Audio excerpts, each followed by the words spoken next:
Good evening, everyone.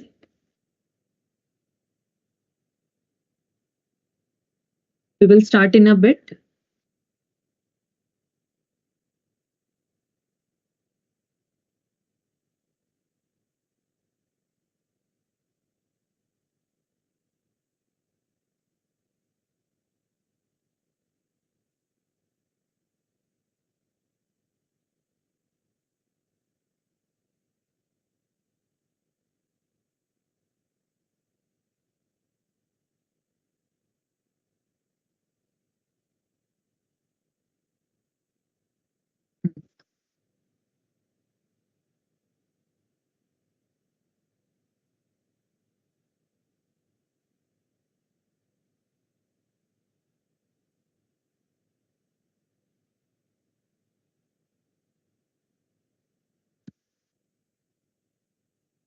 Welcome, everyone.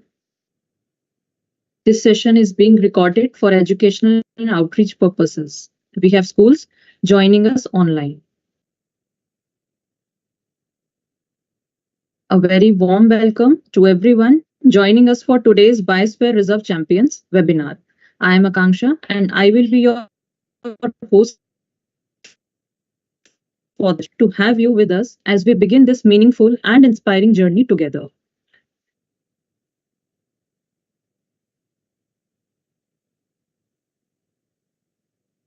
Let me take a moment to what Biosphere Champion or BRC is all about. Biosphere Reserve Champions is a school program for students of set 6 to 12 that builds scientific understanding of climate change, biodiversity, and sustainability. Students will explore real-world environmental challenges, raise community awareness, and propose creative solutions aligned with the SDGs. The Biosphere Reserve Champions initiative is proudly organized by the United Schools Organization of India in partnership with UNESCO. Together, we aim to empower students with knowledge, awareness, and sense of responsibility towards sustainable development and biodiversity conservation. Before we move ahead, let me briefly introduce the United Schools Organization of India, or USO. United Schools Organization of India is a registered society established in 1951, registered under the Indian Societies Registration Act 21. It is our mandate to advance the social, cultural, and moral standard of schools in India to global levels by providing schools access to extracurricular tests, seminars, conferences, competitions, campaigns, and programs on a national platform. It is our vision to create a future where every school in our nation has access to a vibrant and enriching extracurricular ecosystem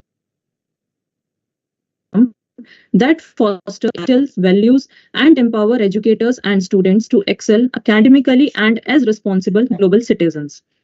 This year, USO features two logos, our official logo and a special 75-year mark logo, celebrating 75 years of legacy in learning, leadership, and lasting impact.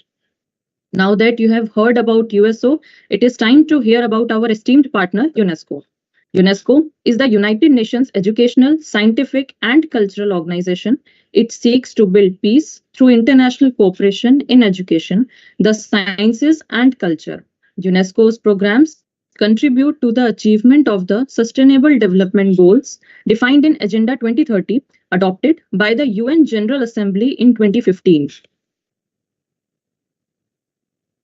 As we move forward, let us look at the Sustainable Development Goals, or SDGs, that form the foundation of the Biosphere Reserve Champions initiative. This program focuses on SDG 6, SDG 11, SDG 12, SDG 13, and SDG 15. SDG 6, Clean Water and Sanitation, ensures access to safe water and sanitation for all, promoting water use. Clean water is a basic right, essential for life, dignity, and a healthy future. SDG 11, Sustainable Cities and Communities, aims to make cities inclusive, resilient, and sustainable for all. It focuses on better housing, transport, and planning to ensure a better quality of life and a greener future. SDG 12, Responsible Consumption and Production, promotes sustainable use of resources by encouraging responsible consumption and production patterns. It calls for reducing waste, rethinking how we use materials, and protecting the planet for future generations. Action urges immediate action to combat climate change and its impacts. It focuses on building resilience, reducing emissions, and protecting our planet through global cooperation. SDG 15, that is Life on Land, focuses on protecting, restoring, and promoting sustainable use of terrestrial ecosystems. It aims to combat deforestation, halt biodiversity loss, and ensure a healthy planet for all living beings. Through these, students are encouraged to connect local action with global impact. To make the learning more impactful, the Biosphere Reserve Champions program is thoughtfully structured into two distinct phases. Each phase is designed to gradually build knowledge, engagement, and action among participating students. Phase 1 is all about creativity and expression. In this phase, students get the opportunity to explore Biosphere Reserve through creative formats. It's a chance to express their understanding of nature and sustainability in powerful and imaginative ways. As a part of Phase 1, a soft copy of UNESCO's publication, Pockets of Hope, will be shared with participating schools. This inspiring booklet can be used for classroom discussions to spark ideas and help students connect with real stories of environment pages after webinar 3. While Pockets of Hope will spark reflection and discussion in classrooms, the journey begins with a deeper understanding, and that is where our webinar series comes in. Step 1 is the webinar series scheduled for Tuesday, that is July 29, that is today, Wednesday, July 30, and Thursday, July 31.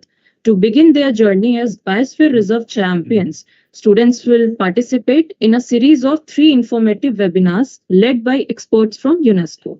These sessions will cover everything from what UNESCO is to the role of biosphere reserves in India, the importance of ecosystems, environmental challenges like pollution, and how it all connects to all our daily lives.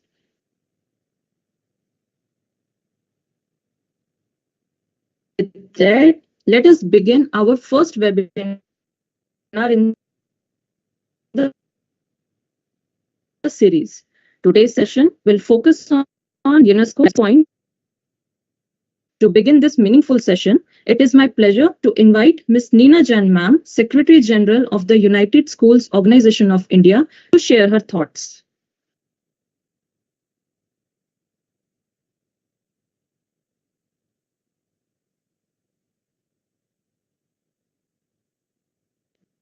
Thank you, Akanksha ma'am, and good evening to everyone who's joining us, and also to all the teachers and students. I'm sure you're right back at home after school.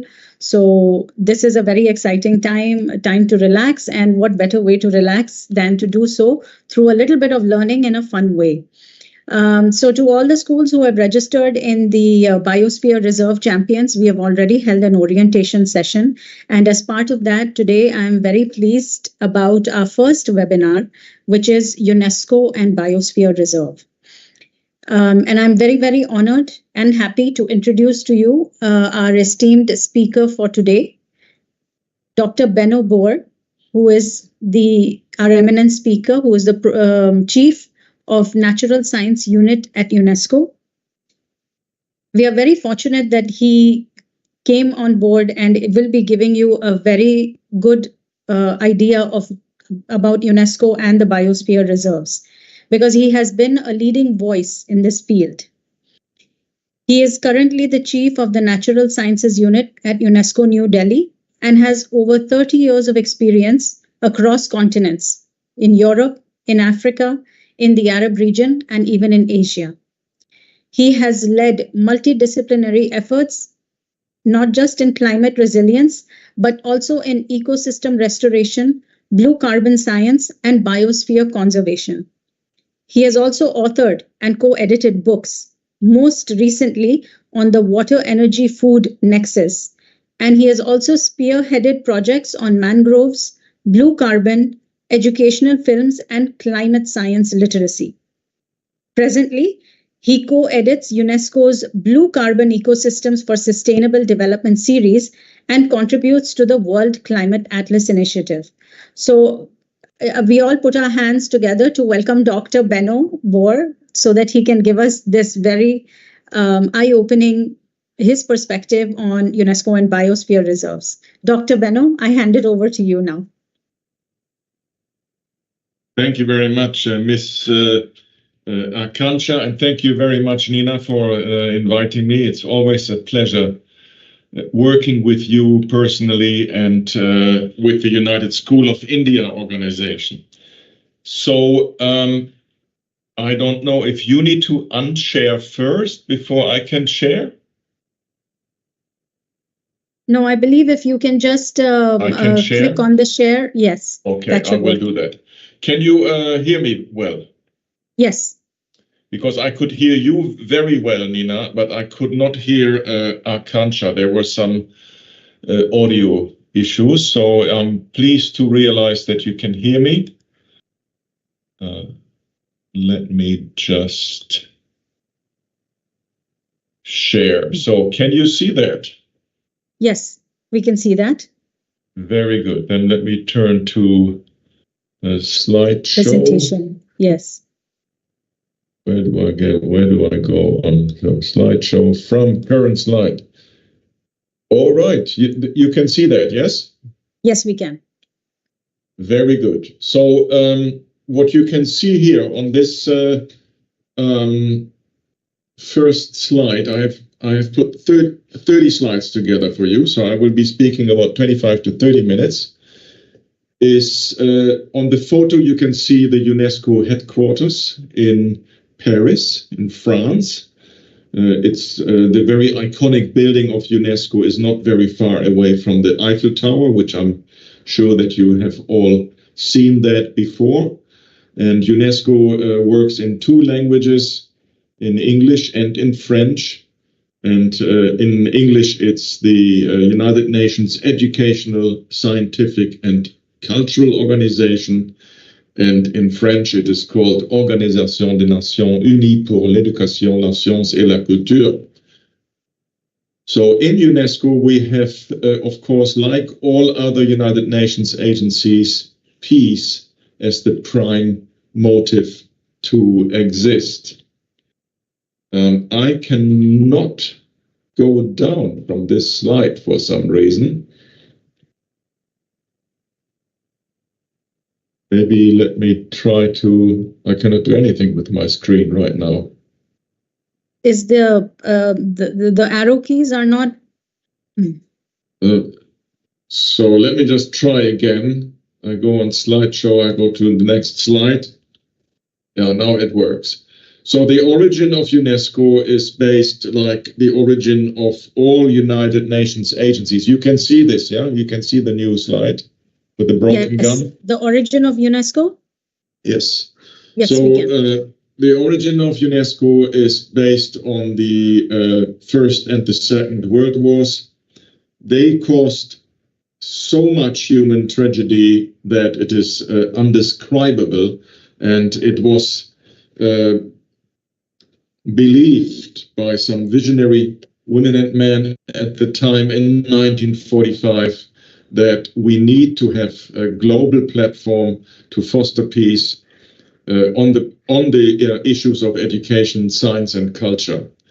It was clear that political agreements were not good enough to build long-lasting peace. We can see that right in this moment again in the world. And then UNESCO was formed. UNESCO aims at building peace in the minds of men and women. The preamble of the Constitution of UNESCO declares, since wars begin in the minds of men, it is in the minds of men that the defenses of peace must be constructed. The English plural of men, of course, that includes women and men and boys and girls. So men is equivalent to humanity in this case. The lady on the right-hand side that you see on the photo, that is currently the Director General of UNESCO, Audrey Azoulay. She has been the Director General of UNESCO for the last 8 years. In the world right now, we have multiple ongoing crises in Sudan, in South Sudan, in the Ukraine, in Palestine, in Myanmar, and in other places. So wars and armed battles and the importance of peace can never be underestimated. We also had a conflict, an armed conflict, not long ago, right here between India and Pakistan. Fortunately, those two countries solved the issues relatively quickly so that it didn't escalate.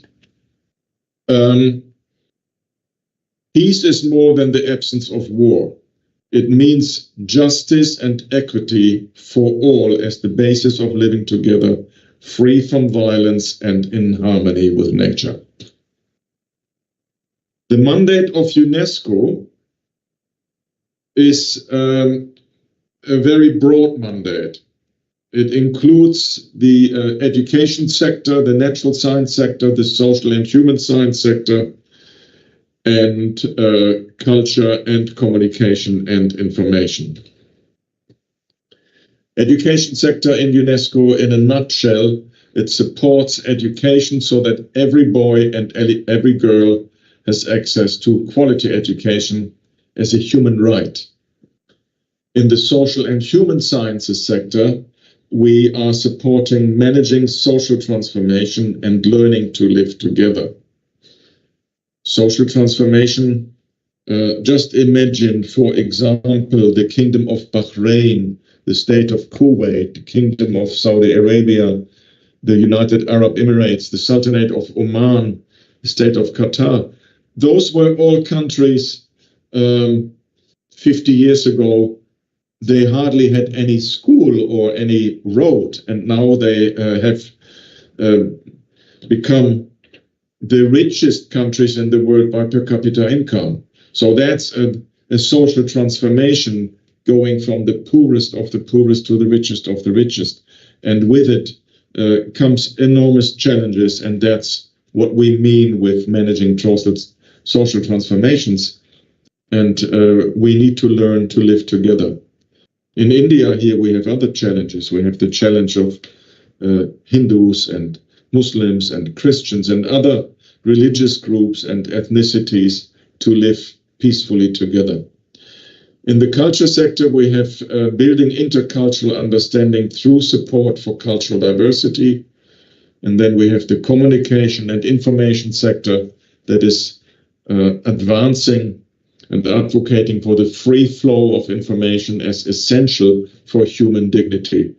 That, of course, includes journalists and the safety of journalists. If you, for example, look into Gaza right now, we don't have much information coming out, but we have a lot of journalists being killed over there.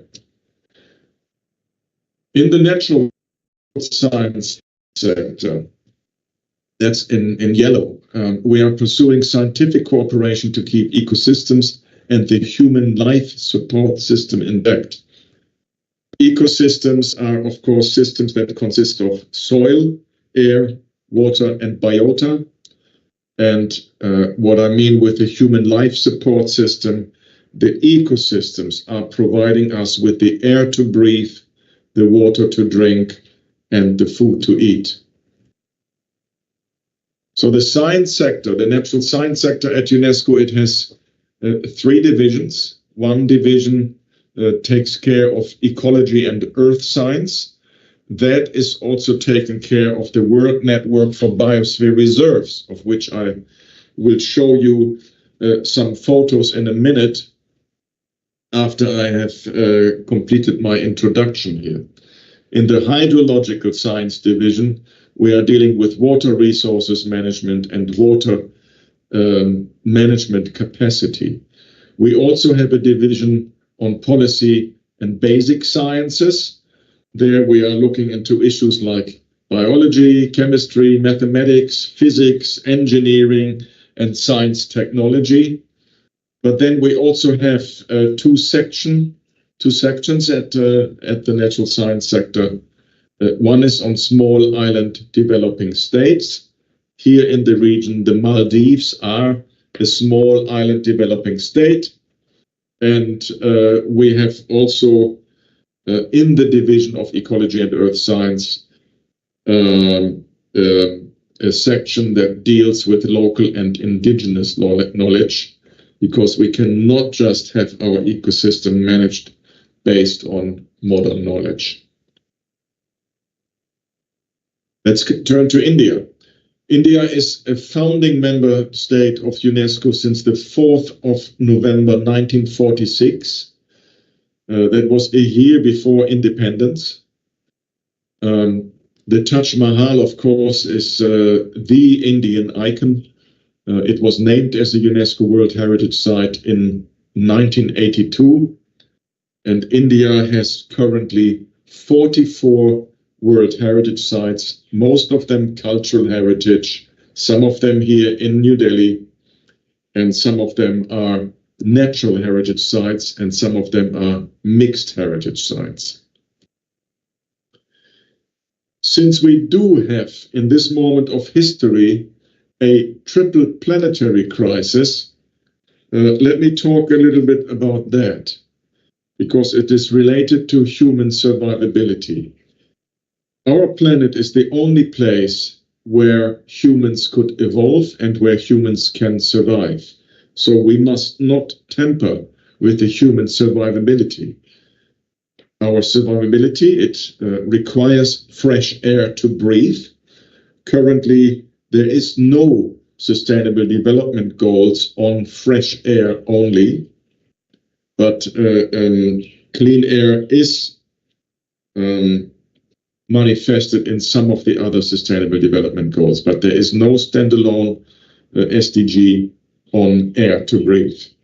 SDG 6, which Akansha mentioned before, it is the sustainable development goal that deals with clean water to drink and with sanitation and hygienic conditions. We have the SDG number 2 that deals with enough food to eat. And let me just highlight, more than half of humanity, that means more than half of 8.2 billion people, have water issues at least in 1 month per year. Enough food to eat, we are 8.2 billion people, but about 820 million struggle on a daily basis to find enough food to eat. Then we have health and well-being, that is SDG 3, but we also need peace, justice, and equity for all as the basis for living together. Human survivability, however, is chronically being challenged via the triple planetary crisis. That means via biodiversity loss, climate change, and pollution. In particular, here in New Delhi, where I am, we have every year between the months of November and between the months of March, we have massive air pollution issues, and I would just hope that it will eventually be dealt with much more seriousness, so that we are not being deprived of our human right to breathe clean air every year between November and March. And not breathing clean air, of course, it's a man-made issue, so it should be solved by man-made solutions. Human survivability is also challenged by population dynamics and the blind belief in technology. Population dynamics, let me just inform you that India has now 1.45 billion people. It's the largest country in the world by the number of people. And by 2060, it will be 1.65 million people, because India is rapidly growing. And that, of course, brings a whole range of challenges with it in terms of water availability, clean air to breathe, enough food to eat, and energy. And then we have the blind belief in technology. Take, for example, the cars. We are driving cars since the 19th century, since the 1870s, with combustion engines. We are still doing this. And they, of course, release emissions into the air, which contributes significantly to climate change. Let me also mention nuclear energy. Nuclear energy, we had the accident in Chernobyl, we had the accident in Fukushima, but nuclear energy, we also don't know what to do with the nuclear waste, and we have a lot of cooling water issues with nuclear energy. So it can only be a temporary solution, but not a long-term solution. In the long term, we need clean energy. We cannot blindly believe in fossil fuel or nuclear energy. Then we have natural and anthropogenic pandemics, as for example, the COVID-19 pandemic not so long ago, and we have natural disasters. We also have human survivability challenged by road traffic. Road traffic kills in India alone 180,000 people every year, and globally it's about 1.2 million people. And then we have these unforgivable wars and armed conflicts, the ones that I mentioned before. Most prominent, the Ukraine conflict that caused so many young Ukrainian and Russian men, in particular men, I think it's 99% male population that passed away or that got permanently injured.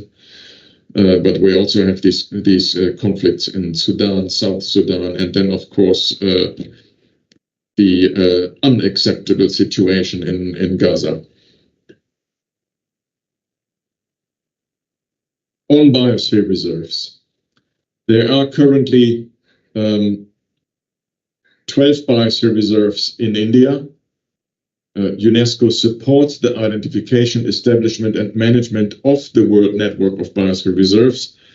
Currently, they consist of 759 sites, not 748. As it says here, it's 759 sites in 136 countries. So India has 12 biosphere reserves. India is participating in the World Network of Biosphere Reserves since the last 25 years. Very well. India should be lauded for that. However, a large country of India with 3.3 million square kilometers of land, with the very vast Himalaya mountain chain, and with a coastline of 7,700 kilometers and islands, should not just have 12 biosphere reserves. So India has a long way to go. I would most certainly encourage India to establish at least one biosphere reserve in each of the 28 Indian states and in each of the 8 Indian union territories. So that would bring up the number to 36 biosphere reserves in India. In comparison, Spain, for example, has 52 biosphere reserves, but then Spain fits 6 times into the territory of India. Let me explain to you what biosphere reserves are. They are places to apply, test, and demonstrate best practices, including best environmental practices for humans living in harmony with nature. We have forgotten to live in harmony with nature, but we depend on nature. Nature does not depend on us. Nature would be happy enough if it would only have the forests and the tigers and the elephants and the other creatures. But we depend on nature because nature gives us the air to breathe, the water to drink, and the food to eat. Biosphere reserves aim to enhance nature conservation, reduce the environmental footprint, and keep the ecological carrying capacity of our natural ecosystems intact. Biosphere reserves contribute to all of the 17 Sustainable Development Goals. The first biosphere reserve that was established in India is the Nilgiri Biosphere Reserve. It means Blue Mountains. This biosphere reserve was established in the year 2000. It is located in 3 Indian states, namely in Tamil Nadu, in Karnataka, and Kerala. and it is an important biodiversity hotspot with more than 5,800 species of flowering plants. That is a lot. The state of Qatar, for example, has roughly 350 species of flowering plants. But then, and that is, of course, a desert country with not much water. And without water, you cannot have that many plant species grow. I'm planning to visit the Nilgiris Biosphere Reserve in between the 20th and the 24th of August. That will be my first visit there. I'm very much looking forward.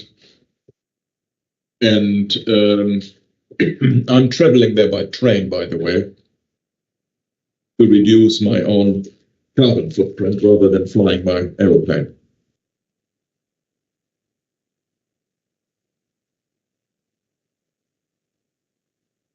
Another biosphere reserve I would like to mention is the Gulf of Mannar. It was established in 2001. It's based in Tamil Nadu. It has coral reefs, highly productive seagrass beds and mangroves, and is considered one of the world's richest marine ecosystems.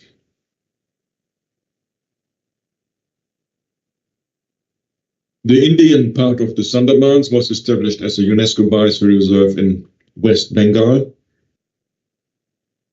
On the Bangladeshi side, it is not yet a Biosphere Reserve, but we are talking with the Bangladeshi authorities about that. And it is the largest delta with the discharge area of the Brahmaputra River and the Ganga River. It is the largest delta in the world, and it also has the largest standalone mangrove forest in the world. It's about 11,000 square kilometers in size, equivalent to the state of Qatar. Then we go to the mountains. We have Nanda Devi. It was established in 2004 as a UNESCO Biosphere Reserve in the state of Uttarakhand.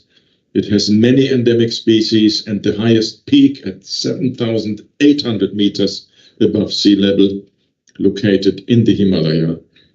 I really wish to go there and have a look and see the beauty of the Valley of the Flowers in Nanda Devi.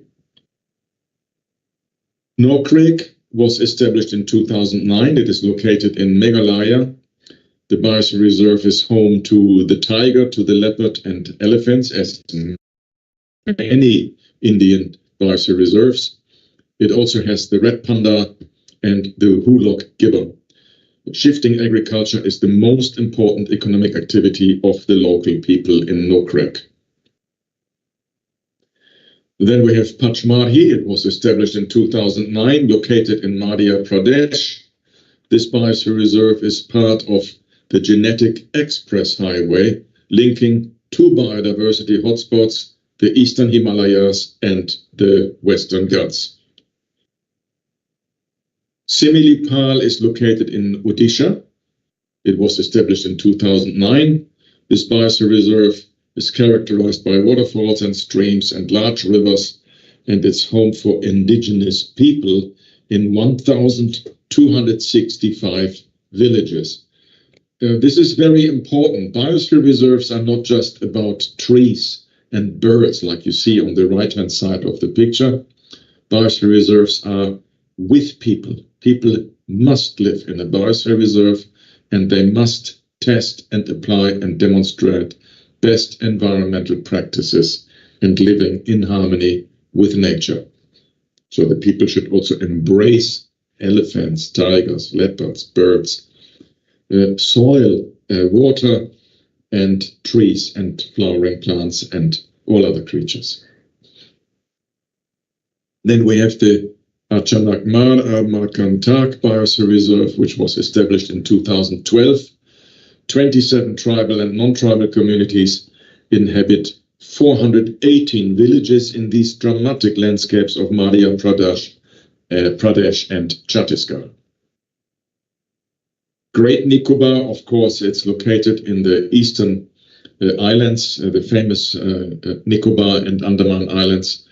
It's located in the Union Territory of Andaman and Nicobar Islands. It's established in 2013, and the Biosphere Reserve harbors tropical wet evergreen forests and coastal plains, and it has a rich biodiversity, including 650 species of plants and 1,800 species of fauna, and a lot of that is coastal and marine fauna. Agastya Mala was established in 2016 in Kerala. This biosphere reserve covers 3,500 square kilometers and encompasses tropical forest ecosystems that function as a genetic reservoir of cultivated plants, including plants that we are using for our food, such as cardamom, jamun, nutmeg, pepper, and plantain. Kanchenjunga is, of course, located in the state of Sikkim, in the north of India, in the central north of India. On the western side, you have Nepal. They are also looking into establishing a biosphere reserve cross-border with India, because Kanchenjunga is on the Nepalese side and on the Indian side. And on the eastern part, you have Bhutan, and in the north, you have China. So Kanchenjunga as a UNESCO Biosphere Reserve was established successfully in 2018. It contains some of the highest ecosystems in the world, up to 8,586 meters above sea level on the Indian side, and it provides habitat for the flagship conservation species, the Himalaya tar. It has over 150 glaciers, and it has 73 glacial lakes. Hana was established in 2020, located in Madhya Pradesh, and the Biosphere Reserve comprises protected and minimally disturbed areas with forests, agriculture, water bodies, and settlements. The area functions as a critical tiger habitat. Let me also mention that UNESCO has a third nature conservation system. The first one that I mentioned was the Biosphere Reserve. They exist since 1971. The World Natural Heritage Sites, they exist since 1972. But there is a third system that deals with geology. That means what's going on below the surface of the Earth, but also with geomorphology. That means the structure of the surface and the forests and the agricultural fields and the ecosystems on top of the geology. That means on the surface. So these geoparks, they are very similar to biosphere reserves, but they have special geological features in them. You see here the geoparks map of the world from 2021, and you notice that there are a lot of geoparks in East and Southeast Asia, in China, in Thailand, in Indonesia, in Japan, and in Korea, and you can see a lot of geoparks in Europe. But you can hardly find any geoparks in Australia, in the Arabian Peninsula, in Africa, in South America, Central America, North America, and in South and Central Asia. So in India, there is currently no UNESCO Global Geopark, but we are, just as we are working for the Biosphere Reserves with the Ministry of Environment, Forests and Climate, for the geoparks, we are working with the Indian Geological Survey that is under the Ministry of Mines. And we are working very happily with them, and hopefully India will be the first country in South and Central Asia that will establish geoparks successfully in the near future. Geoparks are geographical sites of international geological significance. They are managed with a holistic concept of nature conservation, education, and development. They combine conservation with sustainable development and community involvement. This is a photo of my beloved wife and of our youngest son. He is now 21 years old. At the time when this photo was taken, he was just 17. And the photo was taken in Thailand, in the Gulf of Thailand, where we lived before we lived in India. And what we did, we cleaned 100 meters of beach for 1 hour. And we collected these 3 bags full of plastic materials that do not belong there naturally. So each bag is 80 liters in size, and we collected 240 liters of plastic waste from a 100-meter stretch of beach in 1 hour. That's the state of the beaches in the world, because that beach was selected at random. Go to the beach in India, it's very similar. You go to the beach in the country where I originate from, in Germany, the situation is very similar, depending on the topography of the beaches and depending also of law enforcement. But believe me, the world beaches are suffering from plastic pollution, and so do our cities, because the plastic pollution comes from the cities into the rivers, from the rivers it goes into the coastal areas, and from there into the ocean. That is easily one of the biggest environmental problems that we have right now in the world. Just like air pollution that is man-made, plastic pollution is also man-made, and it is the responsibility of every single one of us. It cannot be that we have more plastic in the oceans than fish. We did launch UNESCO's plastic initiative. We put this icon there, a dolphin with a twinkling eye, because of course we want to give hope that the problem is solvable, and it is solvable in terms of the large parts of plastic, which we call macroplastic, but the very small parts that are called microplastic, or the even smaller fragments, which are called nanoplastic, they have even entered the human body. We have them in our digestive system. And according to a study from the Vrije University in Amsterdam in the Netherlands, we even have nanoplastic that are very, very tiny, small parts of plastic. We have that now in the blood system. Of course, if you look around yourself, the cars that are driving through New Delhi, for example, but also through any other city in the world, motorbikes, trucks, they all drive on tires. And these tires, they are not just made of rubber anymore, they are made of an amalgamation of rubber and plastic, and the abrasion causes tiny little parts of that plastic to go onto the roads or to be blown with the wind into the atmosphere, and then we are inhaling that. So it is not a very pleasant situation, and it's an alarming situation that we have microplastic in our digestive system and that we have nanoplastic in the blood. It does not belong there. It doesn't need a scientific explanation. It's an ethical question.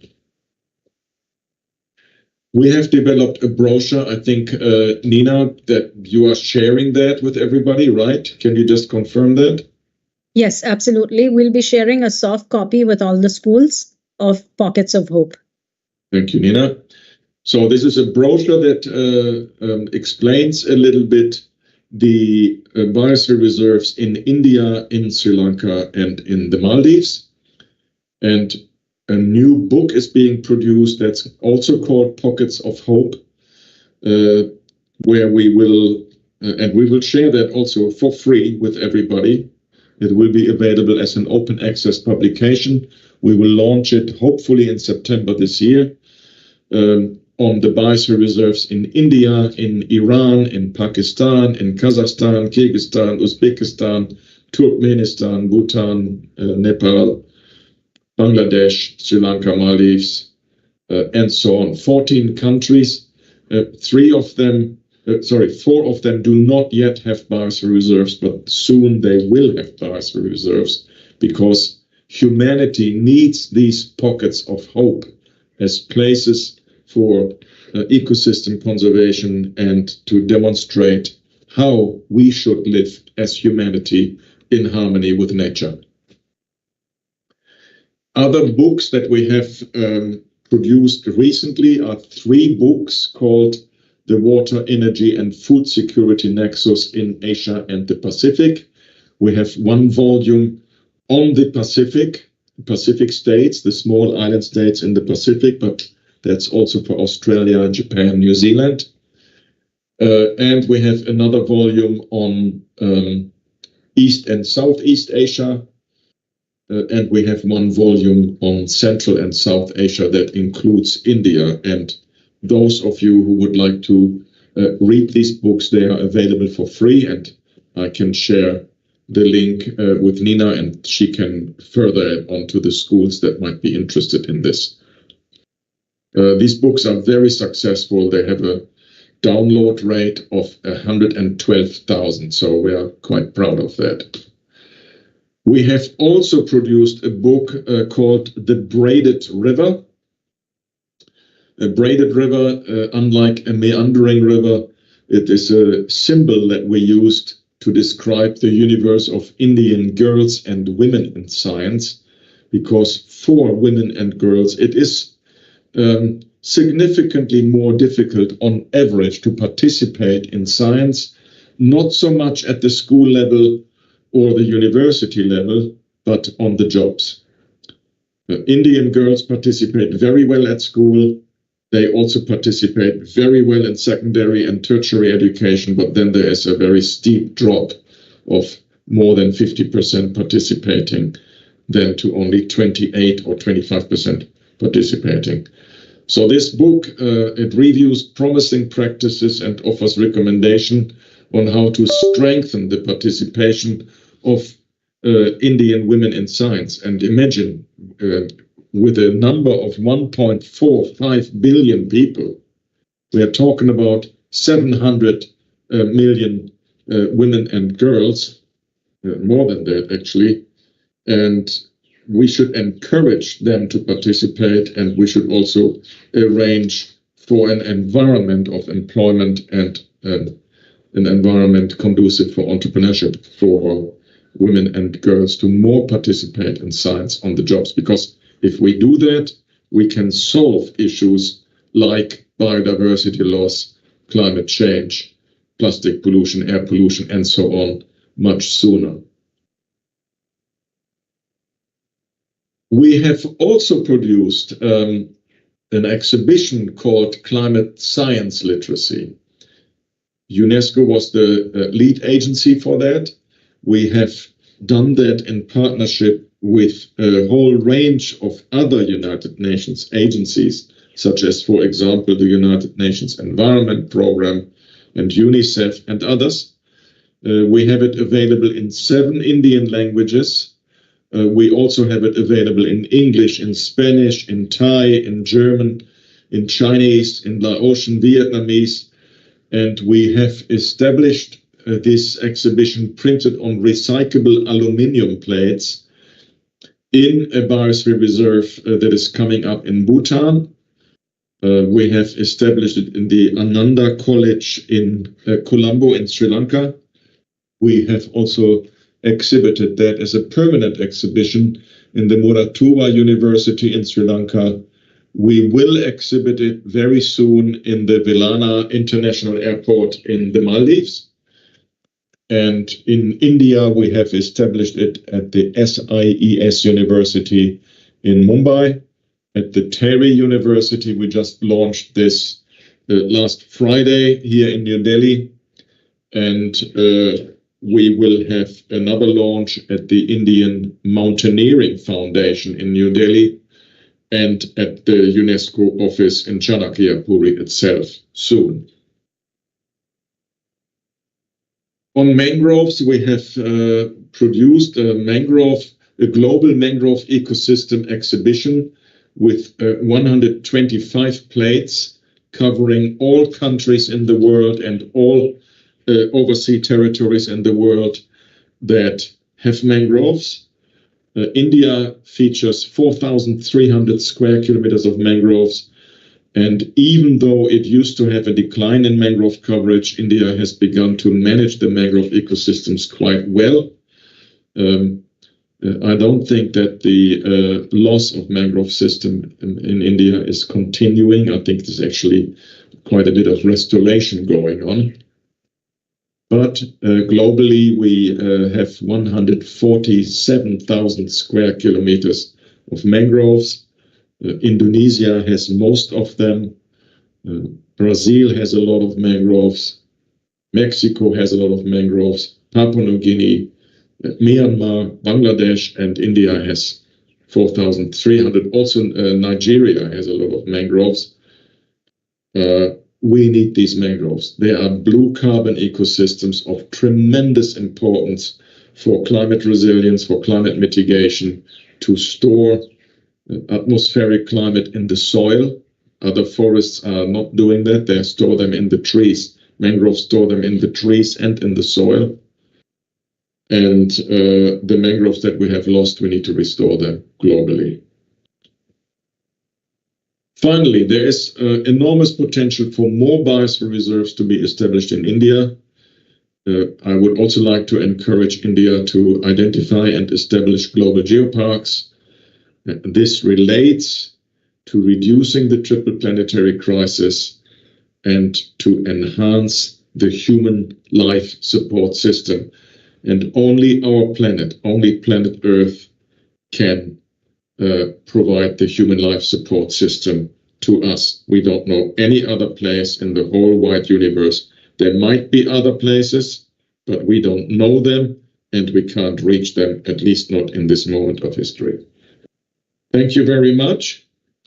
Should I stop sharing now, Nina?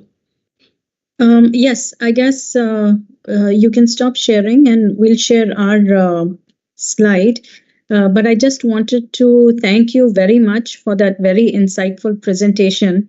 UNESCO's work has always been very impressive, and I must say that's where I started my internship at the UNESCO headquarters. So the building brought back very fond memories. And the photos, of course, of all the biosphere reserves in India are also very impressive. I think students and schools who are in the areas where biosphere reserves, which have been proclaimed as biosphere reserves by UNESCO, a visit is for sure due. So schools that are joining us from locations closer to biosphere reserves, please make an effort to do visit them. And it would be lovely for you all to share your perspective and your photographs or videos that you create with us as well. Pockets of Hope is a great resource. As Dr. Benno just said, it's a very nice and easy to read booklet, wonderfully put, and that will be shared with all the schools. Please, imploring all the teachers who are joining us online to have to share that with the students and start discussions on biodiversity, on environment and ecological preservation, and so on and so forth. Benno, if you have a couple of minutes, we had a few questions.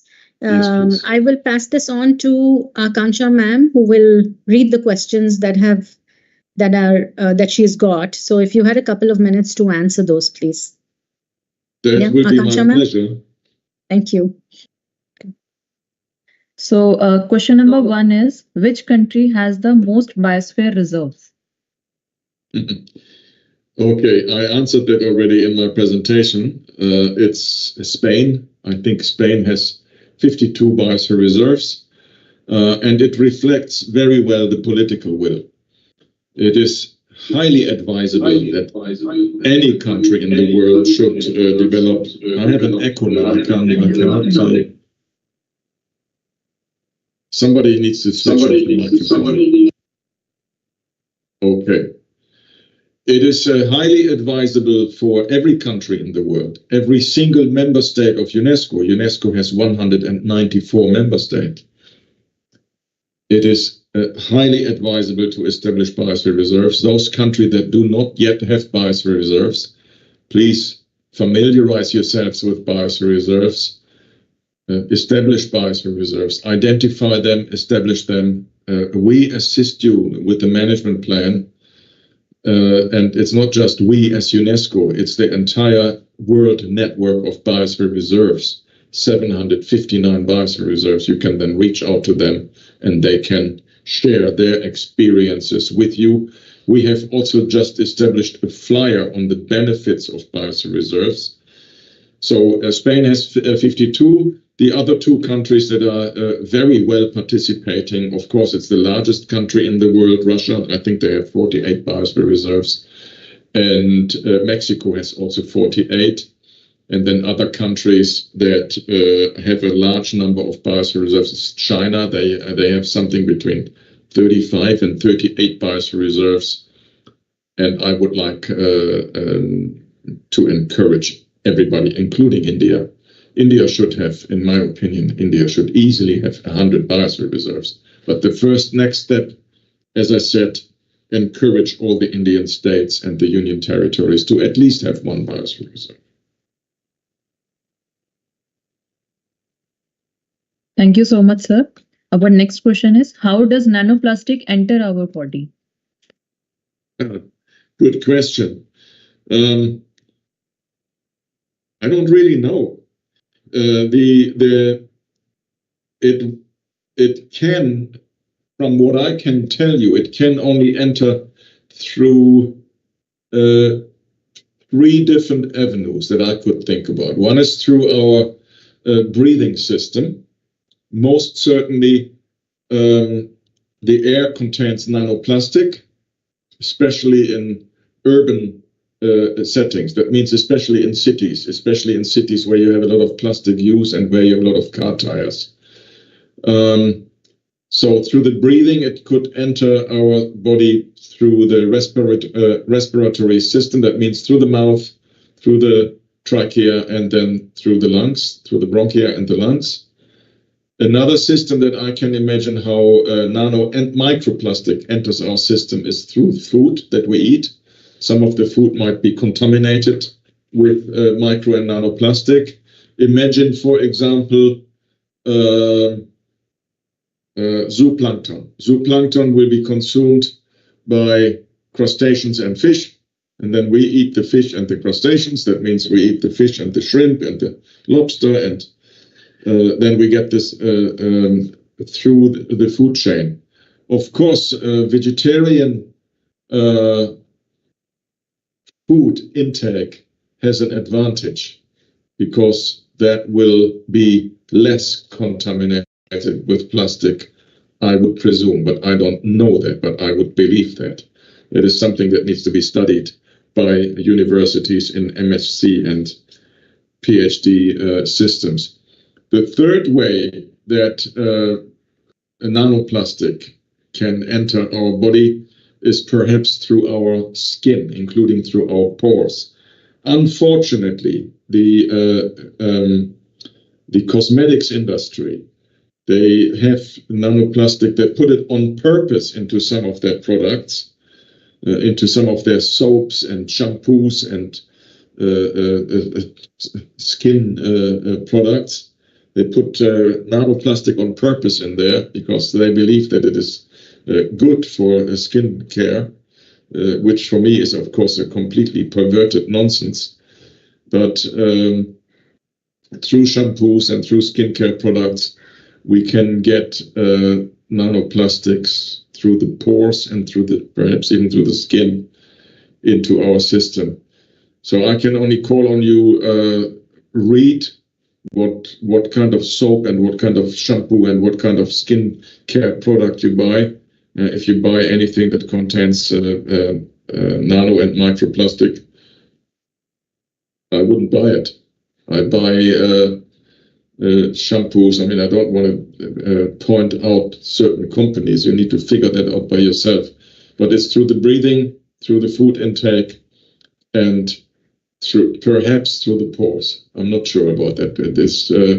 We need to ask human biologists to find out proper answers to that and carry out a master thesis and PhD thesis about that. Okay, thank you, sir. Sir, can we have one last question? Sure, my pleasure. How does a location become a biosphere reserve? Well, There are two different ways. If it is a powerful nation like India that has so many people and so much capacity, then it should really come from within India only. Here in India, we have at the Ministry of Environment, Forest and Climate, we have a UNESCO National Commission, which is being spearheaded by Mr. Bharat Singh. He and his team, they are doing fantastic work. We are planning together with them to encourage the Indian states, all of them, to participate actively in the World Network of Biosphere Reserves. That means the state authorities and the local authorities, including the community itself, they need to be encouraged to identify and establish biosphere reserves. Then they can write a nomination file. That's a lot of scientific work. It's a lot of social science work, natural science work. They will then put together a nomination dossier, a nomination file, and then there are certain criteria that need to be fulfilled, like the zoning of the core area, which is for strict nature conservation, the zoning of the buffer zone, which contains cities and villages for sustainable human living, and then a transition zone. And and it contains a whole comprehensive science-based management plan. And then the state authorities, together with the local authorities and the communities, once they agree, they will hand it over to the Ministry of Environment and Forest and Climate at the Biosphere Reserve National Committee, and they will submit it to UNESCO, and then the International Coordination Council at UNESCO, they will look into it, they will ask questions, they will ask for improvement of the dossier, and then if and when the Biosphere Reserve will be successfully listed, if it will be accepted, it can also be rejected if the nomination file is not professionally enough done. So once it is being accepted, then every 10 years it will be checked by UNESCO if the property is actually managed according to the agreed management plan. And that's what makes a biosphere reserve significantly more transparent and more powerful and internationally, globally accepted in the nature conservation family and in the climate family. The other way would also be for countries, for example, that do not yet have biosphere reserves. Like I mentioned, Bangladesh, they are working on it. Bhutan, they are working on it. Nepal, they are working on it. It can also be that UNESCO as an organization, we can, of course, encourage the member states to participate actively in the World Network of Biosphere Reserves, and we are doing that. The last regional networking meeting of the Central and South Asian countries, it took place here in India, in the city of Chennai, at the National Coastal Sustainable Management Center, NCSCM, and there we discussed it with 250 people, and we did very much and very, very openly encourage Bangladesh and Bhutan and Nepal to establish biosphere reserves. We also we also encouraged all of the South and Central Asian countries, 14 of them, we encouraged them especially to look after coastal biosphere reserve, establish more coastal biosphere reserves, because the large majority of people in the world lives close to the coastline, and the coastline is so important with the mangroves and the seagrass beds and the salt marshes and the coral reefs, and with population growth there will be more people living in coastal areas. So we need to be very, very careful to not lose these important ecosystems from west to east and 300 kilometers in width from south to north.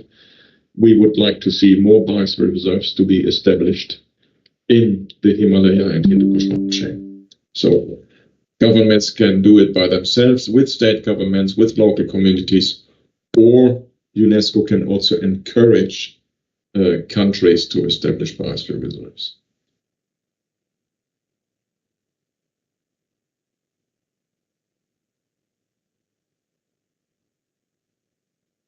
Are we still connected? Can you still hear me? Because I don't hear anybody.